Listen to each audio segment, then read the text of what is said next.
Mr. President. Senator from Tennessee. Thank you, Mr. President. I first want to thank my friend, Senator Leahy, for allowing me to speak. We are all dealing with Judiciary Committee, and I ask that he be recognized as soon as I finish my brief remarks. Without objection.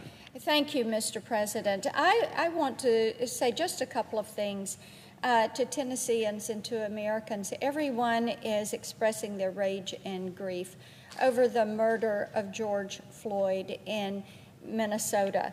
I will tell you, these events of May 25th cannot be written off as something that was a use of force or unfortunate or regrettable. We all know that on that day, George Floyd was killed by a police officer while other officers looked on. They heard his begging for life and his cries for help, and the officers responsible should be prosecuted to the full extent of the law. And I do offer my prayers and condolences to the Floyd family, just as so many other members of this chamber have done, and support the President's call for the Justice Department to investigate this death.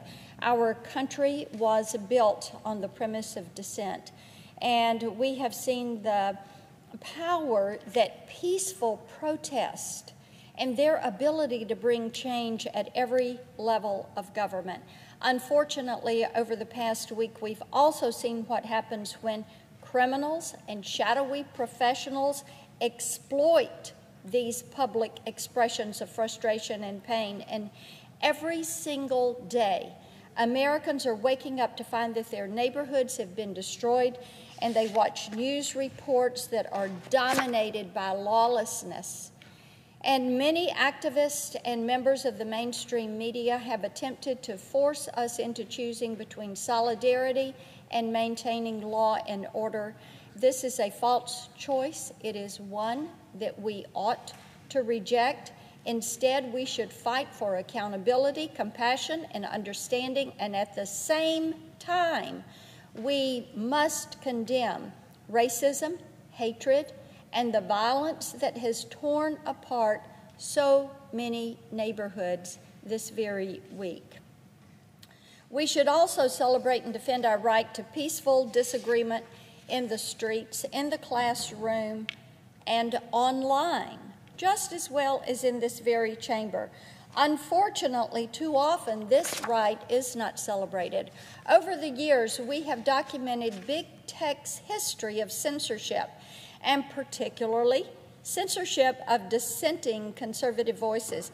During the 2018 election cycle, a series of pro-life ads that I sponsored on social media were taken down for having content the platform labeled as inflammatory. For years, conservatives have been fighting a losing war against content moderation policies that act as a dragnet for dissenting opinions. Last week, Twitter rolled out a new fact-checking feature, and almost immediately they botched a fact check on one of President Trump's tweets. And unfortunately for Twitter, the president was not afraid to point out how easy it is for private companies to make mistakes that turn moderation into speech policing. We know that social media companies have subjectively manipulated their algorithms to capture conservative opinions and conservative elected officials. They've been doing this too long for it to be just a mere mistake. These are not unintended consequences. Last week, President Trump signed an executive order to bring some much-needed attention to the issue, and we thank him for that. As head of the Judiciary Committee's Tech Task Force, I look forward to working with the White House and the Justice Department to preserve free speech online for all Americans. Thank you, Mr. President, and I yield the floor.